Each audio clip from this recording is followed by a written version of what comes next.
नमस्कार दोस्तों, मेरा नाम है रंजीत और स्वागत है आप सभी का आरकेजी सिविल पाठशाला यूट्यूब चैनल पर। दोस्तों, आज है तारीख 30 अप्रैल 2025 और दिन है बुधवार। आज के द हिंदू न्यूज़पेपर का हम एनालिसिस करने वाले हैं एडिटोरियल वाले हिस्से के साथ में। पहला जो एडिटोरियल डिस्कस किया जाएगा वो पार्टिकुलरली हम चर्चा करने वाले हैं वेस्ट मैनेजमेंट से रिलेटेड। 250 शब्दों में जो हमको आंसर राइटिंग करना है उसकी लाइनें कुछ इस प्रकार से होने वाली हैं। Continuing mandamus could be the way forward to combat India's giant waste management problem। मतलब भारत की विशाल कचरा प्रबंधन समस्या से निपटने के लिए कंटिन्यूइंग मैंडामस एक आगे का रास्ता हो सकता है। कंटिन्यू मैंडामस का क्या मतलब है? ये एक प्रकार का विशेष अदालती आदेश है, जुडिशियल रिट होता है, जो जब तक जारी रहेगा जब तक सरकार या फिर अन्य जो एजेंसी है पूरी तरह से कोर्ट के आदेशों का पालन नहीं करती है। कॉम्बैट मतलब होता है मुकाबला करना, जाइंट मतलब विशाल, वेस्ट मैनेजमेंट प्रॉब्लम मतलब कचरा प्रबंधन की समस्या। India is the biggest plastic polluter in the world. पूरी दुनिया में सबसे ज़्यादा प्लास्टिक से पॉल्यूशन ऐसा लग रहा है हम ही फैला रहे हैं। एक न्यू स्टडी पब्लिश करी गई है नेचर पत्रिका में, बताया जाता है कि यहाँ से लगभग 9.3 मिलियन टन प्लास्टिक सालाना पैदा हो रहा है, रिलीज हो रहा है वातावरण में, खुले में। This is equivalent to around a fifth of global plastic emission. पूरी दुनिया में जितना भी प्लास्टिक का एमिशन हो रहा है ये वैश्विक प्लास्टिक उत्सर्जन का लगभग 5वां हिस्सा है। ठीक है, मतलब यदि पूरी दुनिया में 5 हिस्से ही प्लास्टिक, उसको 5 टुकड़े कर दें तो एक टुकड़ा अकेला इंडिया का है, बाकी 4 में पूरी दुनिया के देश आ जाते हैं। इस अध्ययन के अनुसार बताया जा रहा है कि ये जो प्लास्टिक पॉल्यूशन है, प्लास्टिक उत्सर्जन को उस सामग्री के रूप में परिभाषित किया गया है जिसमें मलबा पड़ा है, लोग खुले में जला रहे हैं, सब प्रकार की प्लास्टिक शामिल है, जो किसी नियंत्रित या फिर अव्यवस्थित प्रणाली से निकल करके पूरी तरह से अनियंत्रित पर्यावरणीय प्रणाली में पहुंच गए। मतलब कंट्रोल्ड एनवायरनमेंट से अनकंट्रोल्ड एनवायरनमेंट में पहुंच रही। उपयोग हुए जब तक कंट्रोल है, इसके बाद फेंक दिए तो अनकंट्रोल्ड हो गया है। अब हम बात कर लेते हैं कि हमें कुछ अंडर एस्टिमेशन के एविडेंस भी मिले हैं। रिपोर्ट बोलती है कि भारत में कचरा फेंकने की रिपोर्ट ये बताती है कि भाई यहाँ जो हम डंप साइट देख रहे हैं, मतलब uncontrolled land disposal, out number sanitary landfills by 10:1।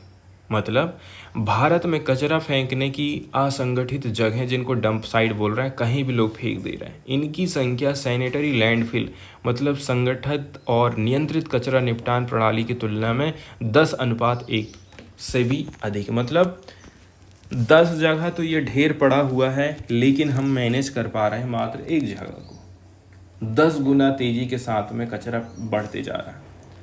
और ये दावा किए जाने के बावजूद भी कि राष्ट्रीय लेवल पर 95% कचरा इकट्ठा हम कर रहे हैं, इसके खिलाफ सबूत हैं कि आधिकारिक आंकड़ों में ना तो ग्रामीण क्षेत्रों को शामिल किए, ना तो खुले में जलाए गए कचरे को ही आप शामिल करते हैं। ठीक है, अब इसका मतलब ये हो गया है कि भारत की आधिकारिक प्लास्टिक कचरा उत्पादन जो दर है लगभग 0.12 किलोग्राम प्रति व्यक्ति प्रतिदिन है। हर दिन लगभग हम 120 ग्राम कचरा जो है यूज़ कर रहे हैं प्लास्टिक का पर व्यक्ति। और कचरा का जो कलेक्शन है इसको आप ज़्यादा आंकते हैं। इस अध्ययन के अनुसार भारत में वास्तविक प्लास्टिक कचरा उत्पादन दर जो है 540 ग्राम है प्रति व्यक्ति प्रतिदिन। यहाँ क्लियर रूप से दिखाया गया है कि सरकार के जो आंकड़े हैं वो 120 ग्राम हैं, असली हकीकत से बहुत पीछे हैं। असल में सरकार ने जो डेटा बताई है उससे कहीं ज़्यादा है वास्तविक आंकड़े, 4.5 गुना।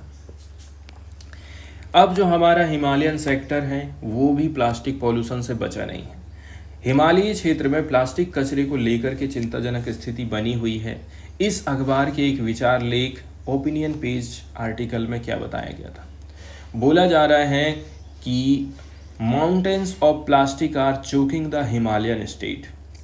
पूरे जो हिमालय जहाँ जहाँ पर फैला हुआ है, जिस जिस स्टेट में, उस हिमालय में हम देखेंगे प्लास्टिक ने एकदम पूरा चोक लगा के रखा है 4 मार्च 2024 तक।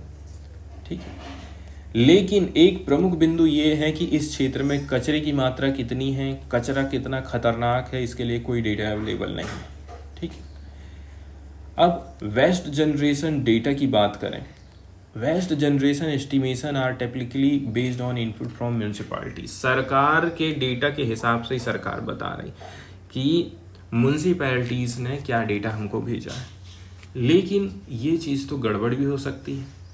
ये आंकड़े संभवतः कम करके आके जाते हैं, क्योंकि कचरा उत्पादन में सीजनल और एनुअल लेवल पर काफ़ी बदलाव आते जाता है। कभी ज़्यादा यूज़ करते हैं प्लास्टिक, कभी कम प्लास्टिक यूज़ करते हैं, जिसको सटीक रूप से म्यूनसिपैलिटी या फिर नगर पालिका दर्ज नहीं करती। एग्जाम्पल के तौर पर सीजनल टूरिज्म में आप देखेंगे प्लास्टिक का यूज़ ज़्यादा हो रहा है, कचरे का उत्पादन बढ़ता है।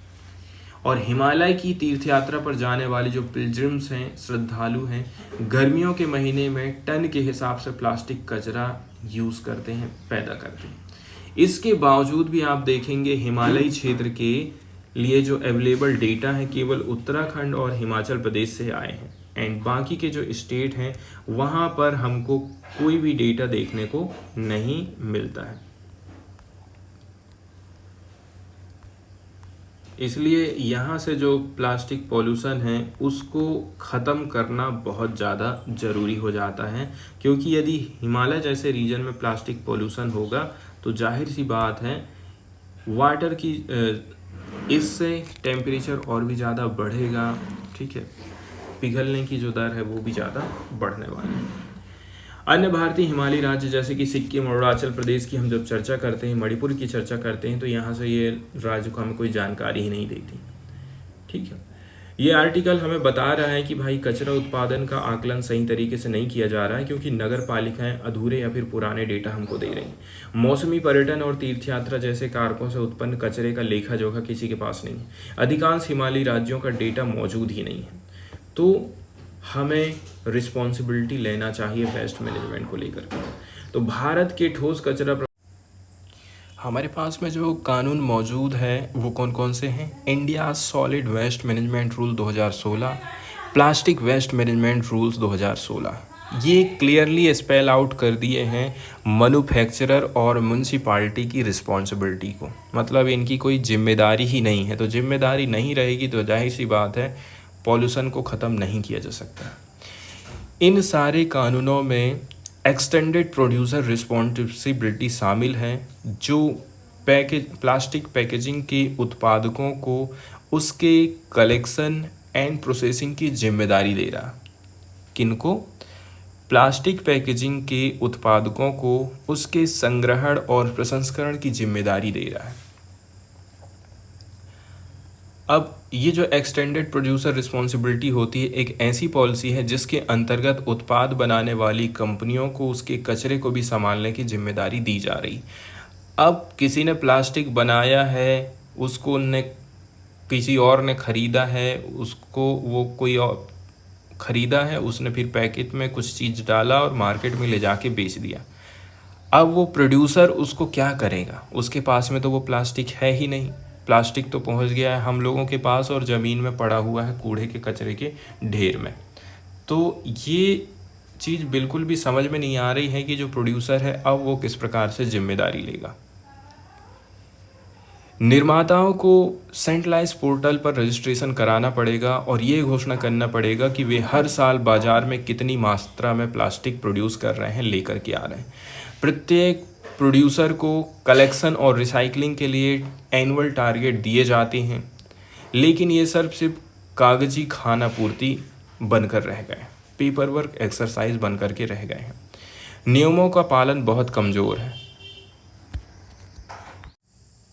वहीं यदि हम इन सब चीज़ों को लेकर के नियमों के इन्फोर्समेंट की बात करें, नियमों के पालन की बात करें, एंड जो प्रोड्यूसर है अक्सर स्वयं कचरा इकट्ठा करने के बजाय वेस्ट प्रोसेसर से क्रेडिट खरीद ले रहे हैं, इस प्रकार की प्रक्रिया हमको देखने को मिल रही है, इस प्रकार की कालाबाजारी चल रही है। ठीक है,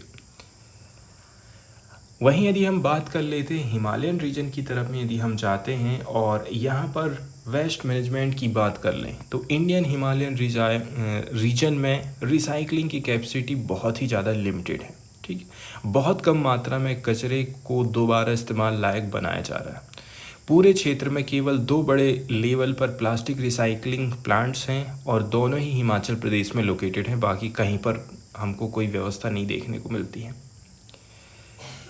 अब हम बात कर लेते हैं क्लीन अप एफर्ट्स की, सफाई के प्रयास। हाल के सालों में कई सारे स्वैच्छिक सफाई अभियान, मतलब सरकार ने बोली है करना है तो करो, नहीं करना है तो मत करो, ये वॉलेंटरी क्लीन अप ड्राइव्स और जागरूकता अभियान, अवेयरनेस कैंपेन सामने निकल कर के सामने आए हैं। एग्जाम्पल के तौर पर उत्तराखंड और हिमाचल प्रदेश में वेस्ट वॉरियर्स नामक पहल लोकल कम्युनिटीज़ को वेस्ट कलेक्शन और सेग्रीगेशन में शामिल करने पर ध्यान केंद्रित करता है। क्या नाम है? Waste warriors. कहाँ पर है ये? उत्तराखंड। तो ये बहुत ही अच्छा एग्जाम्पल है हमारे लिए। हालांकि ये सारे प्रयास लिमिटेड स्केल पर हो रहे हैं और मुख्य रूप से दानदाताओं की सहायता, मतलब donor funding and volunteer enthusiasm, स्वयंसेवकों के उत्साह पर डिपेंड करते हैं। वॉलंटियर एंथुसियाज्म का मतलब होता है स्वयंसेवकों का जोश और मेहनत। डोनर फंडिंग मतलब बाहर से मिलने वाले आर्थिक सहायता को बोला जाता है। जब तक कि इंस्टीट्यूशनल सपोर्ट्स नहीं मिल जाता है एंड इंटीग्रेशन नहीं हो जाता है into municipal solid waste management plans में, इस प्रकार के जो प्रयास किए जा रहे हैं रिस्क बीइंग शॉर्ट लाइव्ड, मतलब तो इनके अल्पकालिक बने रहने का खतरा मौजूद रहता है, ये ज़्यादा समय तक नहीं रह पाएंगे। मतलब बताया जाता है कि सफाई के लिए कई सारे स्वैच्छिक अभियान तो चालू हुए हैं, जैसे कि वेस्ट वॉरियर, जो कि स्थानीय लोगों को शामिल कर रहे हैं, लेकिन ये प्रयास स्थायी नहीं हो पा रहे हैं क्योंकि इन्हें सरकारी सहयोग और बड़ी योजनाओं से नहीं जोड़ा जा रहा है। अब हम बात कर लेते हैं, ठीक है, continuing mandamus and judicial intervention. अब कंटिन्यूइंग मैंडेमस का जो सिद्धांत होता है इन्वायरमेंटल लॉज और पॉलिसीज़ के पालन को सुनिश्चित करने के लिए एक इफ़ेक्टिव टूल रहा है। अब हम बात कर लेते हैं कंटिन्यूइंग मैंडेमस क्या होता है। ये एक प्रकार का न्यायिक आदेश होता है जो कि लंबी अवधि तक जारी रहेगा और यह सुनिश्चित करता है कि किसी विशेष काम को पूरा किया जाए, इसलिए ये इस प्रकार के आदेश, न्यायिक आदेश इम्पोर्टेंट रहते हैं। वायलेशंस के मामले में अदालतों ने अक्सर संबंधित अधिकारियों को सुधारात्मक कदम उठाने और समय समय पर रिपोर्ट करने का आदेश दिया है। अब ये जो अप्रोच रही है विभिन्न पर्यावरण के मामलों में सफलतापूर्वक लागू है, जहां पर अनुपालन नहीं करने को एक गंभीर चिंता के रूप में देखा जाता है। यदि हम बात कर लेते हैं कचरा मैनेजमेंट इनिशिएटिव्स की प्रगति की मॉनिटरिंग, इस मामले में जुडिशरी की सक्रिय भूमिका ये बताती है कि मुद्दों को समय पर इफ़ेक्टिव तरीके से क्लियर किया जाना चाहिए। अब जो कंटिन्यू मैंडेमस होता है, ये ऐसे उपकरण होते हैं जो कि इस ट्रांसफॉर्मेशन को ड्राइव करता है, प्रेरित करता है, ये सुनिश्चित करते हुए कि वेस्ट मैनेजमेंट सिर्फ एक पॉलिसी ना रह कर के एक निरंतर अभ्यास बन जाए, हमारी डेली के अभ्यास में हम इसको शामिल कर सकें। अब कंक्लूज़न की तरफ चलते हैं। अगर कंटिन्यू मैंडेमस न्यायिक आदेश का जो दृष्टिकोण है इसको पर्यावरणीय मुद्दों पर कॉन्स्टेंटली लागू करा जाता है तो ये भारत के बढ़ते कचरा संकट से निपटने का एक प्रभावी तरीका हो सकता है। एंड अकाउंटेबिलिटी बहुत इम्पॉर्टेंट है। अकाउंटेबिलिटी को लागू करना, डेटा आधारित डिसीजन लेना एंड जो भी पॉल्यूशन फैला रहा है तो पॉल्यूटर को लायबल ठहराना, भारत एक स्थायी कचरा प्रबंधन प्रणाली की ओर आगे बढ़ सकता है। ये सारी चीज़ें बहुत ज़्यादा ज़रूरी है। कौन कौन सी? Enforcing accountability, data driven decision होना चाहिए, पॉल्यूटर को लायबल बनाइए, सस्टेनेबल वेस्ट मैनेजमेंट सिस्टम की तरफ हम आगे बढ़ सकते हैं। ये न केवल एनवायरमेंटल इम्पैक्ट को कम करेगा, साथ ही साथ सिटीजन्स के वेलबींग और साथ ही साथ उनकी रक्षा भी करेगा और इस प्रकार से नेशन के लिए एक क्लीनर एंड हेल्दियर फ्यूचर भी सुनिश्चित कर पाएगा। मतलब इस प्रकार से भारत अपने समय के सबसे ज़्यादा दबावपूर्ण पर्यावरणीय संकटों में से एक से निपटने में दुनिया के लिए एक एग्जाम्पल स्थापित कर सकता है। दोस्तों, अगला वाला जो एडिटोरियल है particularly climate change, tree plantation and carbon sequestration से रिलेटेड है, इसलिए कार्बन सिक्वेस्ट्रेशन को सबसे पहले आसान भाषा में समझना बहुत ज़्यादा ज़रूरी हो जाता है। कार्बन सिक्वेस्ट्रेशन को सरल भाषा में समझते हैं।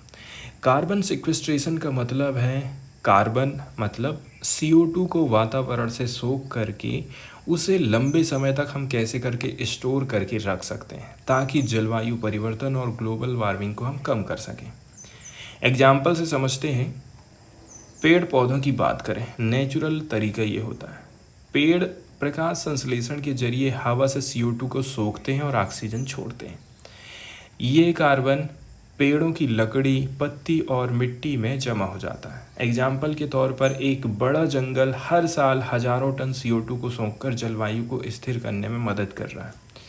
सेकंड नंबर में आ जाता है carbon capture technology.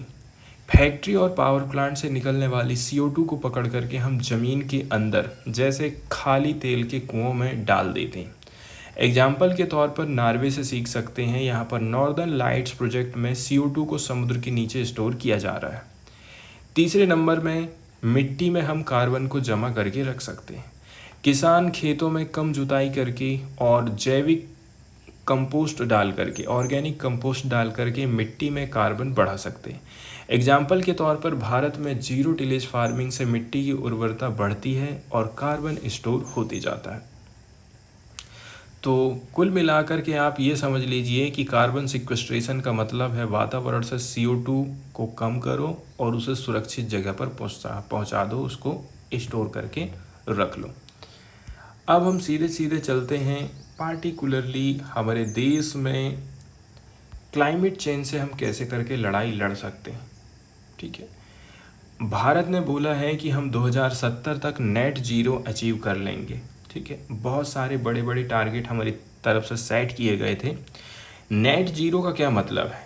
Net zero का मतलब है हम एक बैलेंस बना करके चलेंगे जहां पर हम उतना ही एमिशन करेंगे ग्रीन हाउस गैस का जितना कि हम एब्जॉर्ब कर सकें, सूख सकें, of N equivalent amount from the atmosphere. Expert लोग नेट जीरो टारगेट को किस हिसाब से देखते हैं? ये एक क्रिटिकल मेजर्स हो सकता है ताकि हम सक्सेसफुल तरीके से टैकल कर सकें क्लाइमेट चेंज को एंड इसके डिवास्टेटिंग कॉन्सिक्वेंसेस को, इसके जो खतरनाक प्रभाव उसको हम हैंडल कर सकते हैं।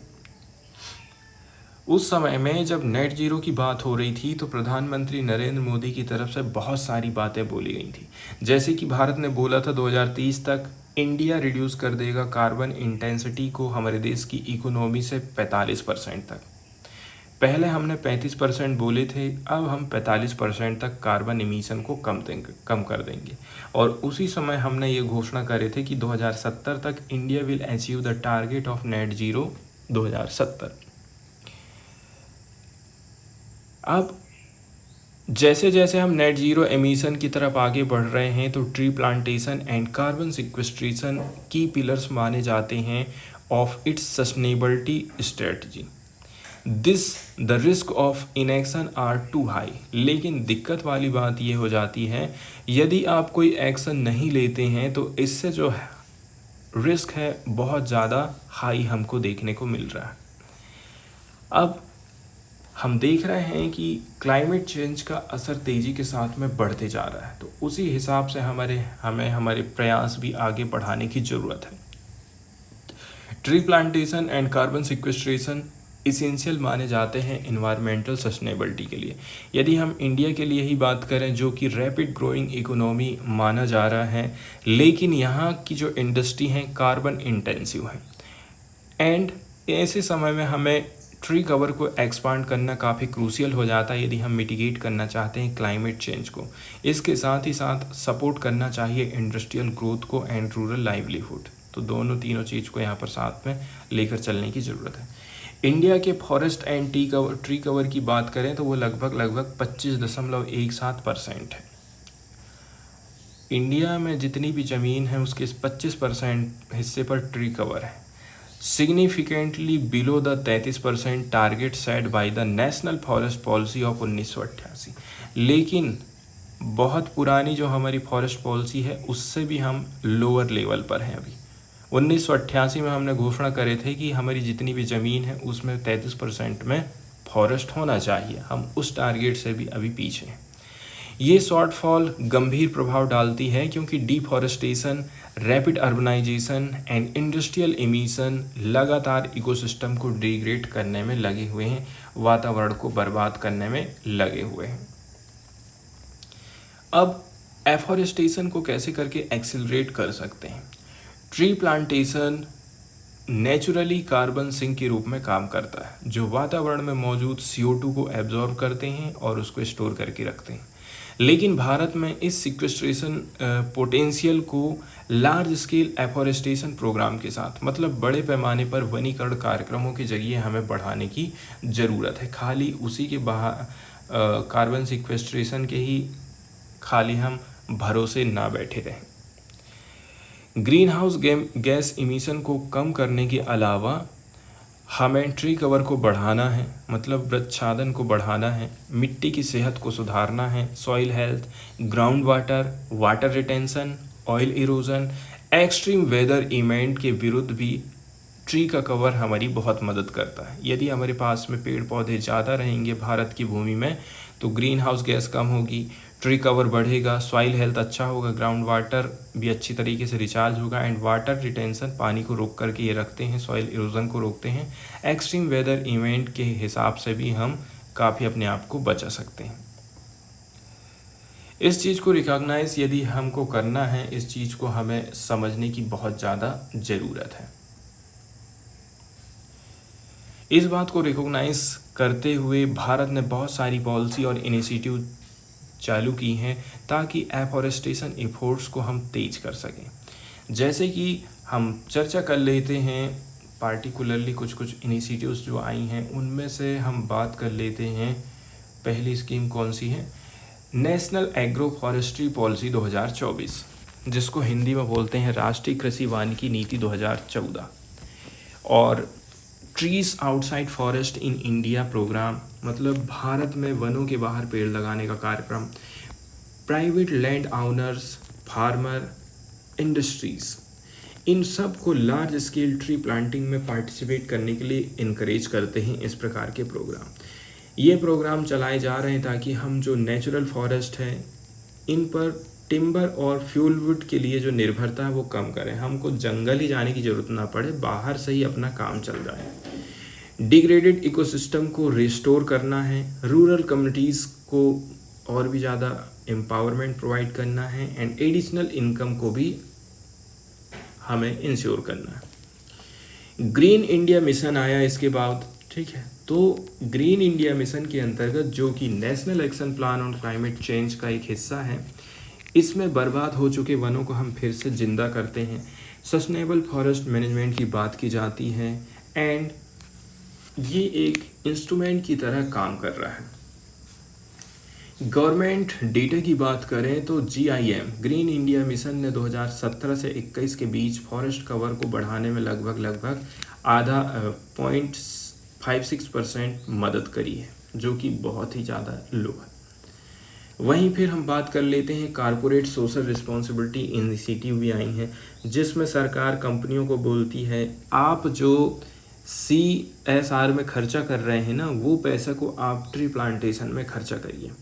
कारपोरेट सोशल रिस्पॉन्सिबिलिटी ने भी large scale tree plantation drive में बहुत बड़ा योगदान दिया है।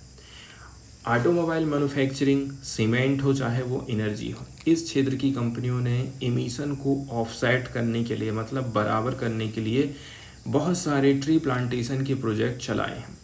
कई सारी कारपोरेशन एफोरेस्टेशन एफर्ट्स को अपनी कार्बन क्रेडिट स्ट्रेटजी में भी शामिल कर रही हैं ताकि वे क्लेम कर सकें कि उन्होंने एमिशन रिडक्शन में कमी की है, साथ ही इकोसिस्टम को रिस्टोर करने में भी बहुत मदद किया है। EU के कार्बन बॉर्डर एडजस्टमेंट मैकेनिज्म की बात करें, भारतीय उद्योगों पर प्रभाव और नीति सुझाव, ठीक है।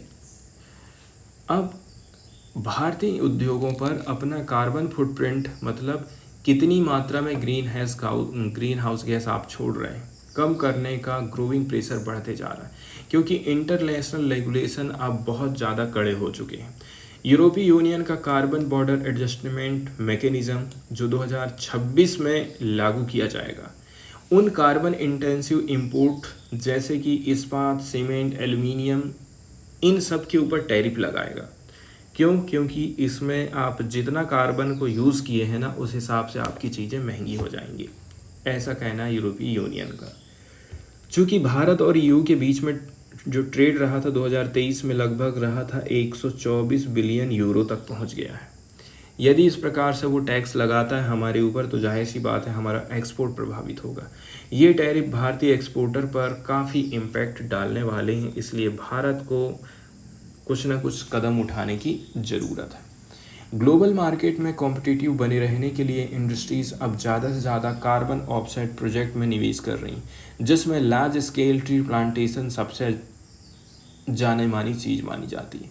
ऐसे इन्वेस्टमेंट कंपनियों को मदद करते हैं कि वे ग्लोबल सस्टेनेबिलिटी स्टैंडर्ड के साथ अपने आप को अलाइन कर सकें, कार्बन क्रेडिट कमा सकें, जैसे कि वेरीफाइड कार्बन स्टैंडर्ड और क्लीन डेवलपमेंट मैकेनिज्म जैसे फ्रेमवर्क के अंतर्गत, और एमिशन की भरपाई एक कॉस्ट इफ़ेक्टिव मैनर में हमको सही लगती है, बजाय इसके कि वे एक्सपेंसिव इंटरनेशनल कार्बन क्रेडिट खरीदें। उससे अच्छा है कि आप अपने देश में ही थोड़ा सा प्रयास करिए और आगे बढ़ते रहिए।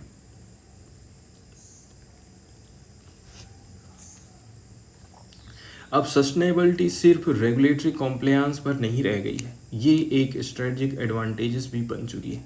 अब कंपनियां अपनी ऑपरेशन में सस्टेनेबिलिटी को अपने आप को इंटीग्रेट करने की कोशिश कर रही हैं, जैसे कि ग्रीन सप्लाई चेन को डेवलप किया जाना, रॉ मटेरियल को सस्टेनेबल फॉरेस्ट्री प्रोजेक्ट के साथ में ऐड करके देखना, and energy efficient manufacturing process implement करना।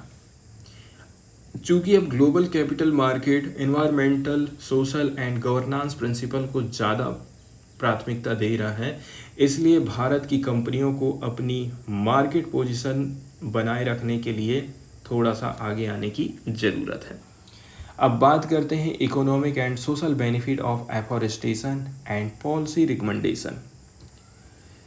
अब ट्री प्लांटेशन इकोनॉमिक और सोशल दोनों तरह के फ़ायदा भारत को पहुंचाने वाले हैं, इसलिए ट्री प्लांटेशन हमारे लिए बहुत ज़्यादा इम्पोर्टेंट हो गया है आज के समय में।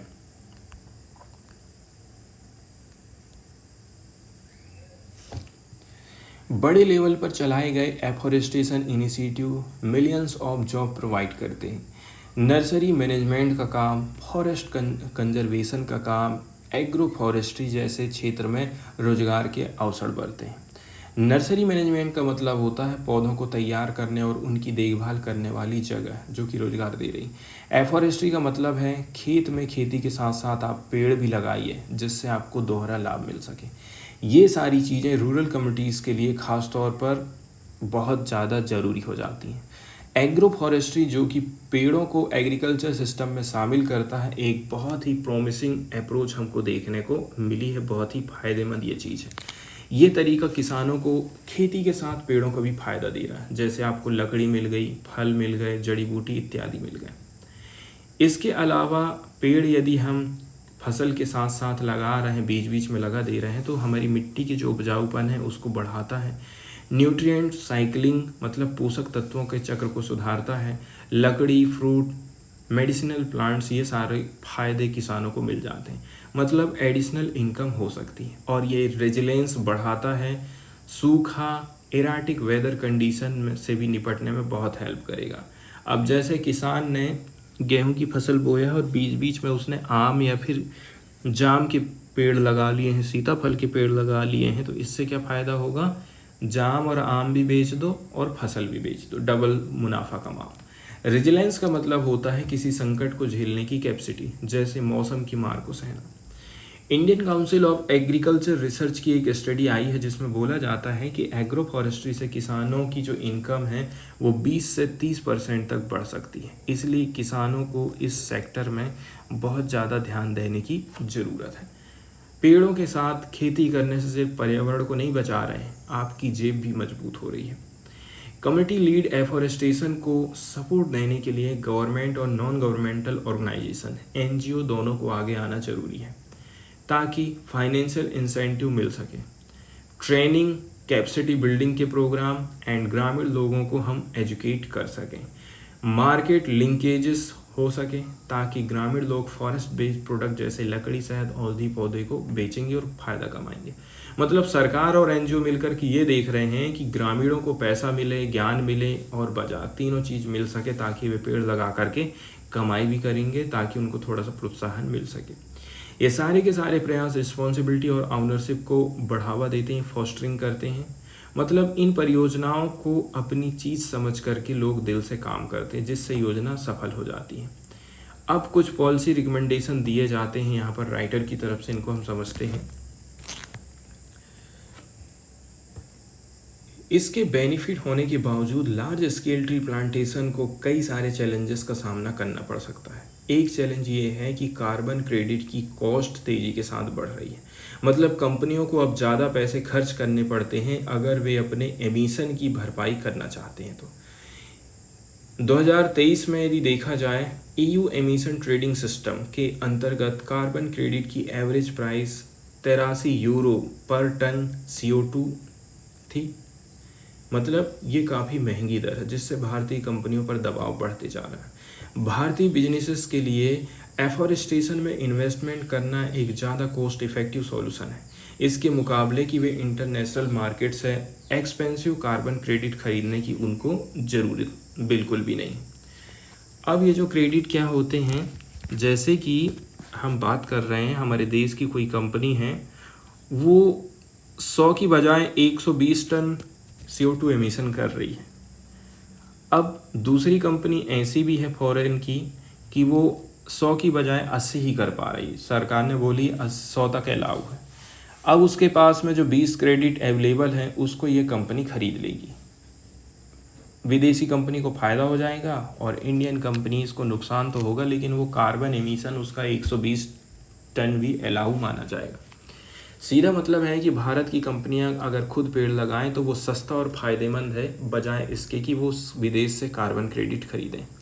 एक और चैलेंजेस ये है कि भारत में अभी तक कोई रोबस्ट कार्बन ट्रेडिंग पॉलिसी आई नहीं। मतलब भारत में अभी ऐसा सिस्टम ही नहीं बना जिससे कंपनियां कार्बन क्रेडिट आपस में खरीदेंगी और बेचेंगी। ग्लोबल कार्बन मार्केट का पूरा कैपिटलाइज करने के लिए, फ़ायदा उठाने के लिए भारत को चाहिए कि वो एक transparent national carbon credit registry बनाए। Article 6 of the Paris agreement की बात करें, इसके अंतर्गत वेल डिफाइंड रेगुलेटरी फ्रेमवर्क भी लाना ज़रूरी है।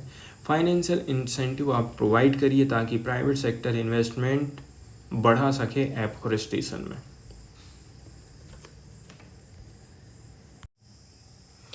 दोस्तों, अभी हाल फिलहाल में देखा जाए, पहलगाम अटैक जब से हुआ है उसके बाद से हम देख रहे हैं मीटिंग के बाद मीटिंग्स का आयोजन किया जा रहा है। कभी भारत करता है तो भारत को जवाब देने के लिए पाकिस्तान कुछ करता है। इस प्रकार से अभी हम एक नई चीज़ देख रहे हैं कि प्रधानमंत्री नरेंद्र मोदी ने बोला है अपनी आर्मी को कि हमने आपको पूरी ऑपरेशनल फ्रीडम दे दिया है।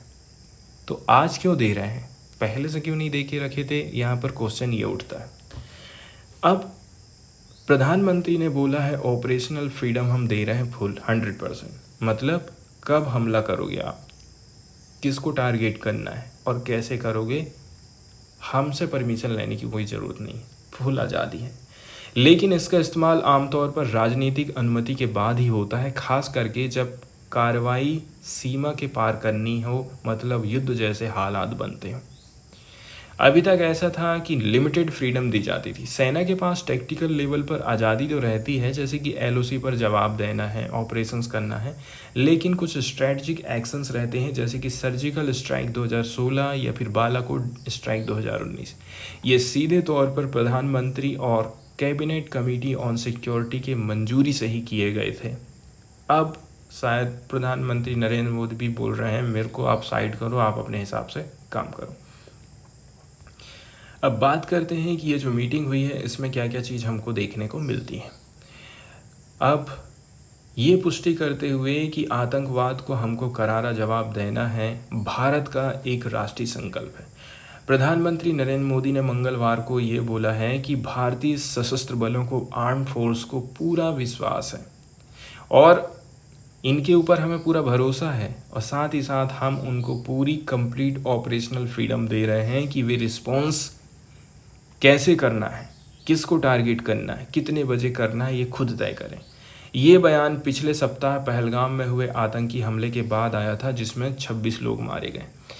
अब पाकिस्तान ने बोला था कि वो शिमला एग्रीमेंट को नहीं मानता है, नहीं, उससे कोई लेना देना नहीं हमको, इसलिए एलओसी पर आपको देखने को ये मिल रहा है कि वहाँ पर लगातार फायरिंग पाकिस्तानी आर्मी की तरफ से की जा रही है।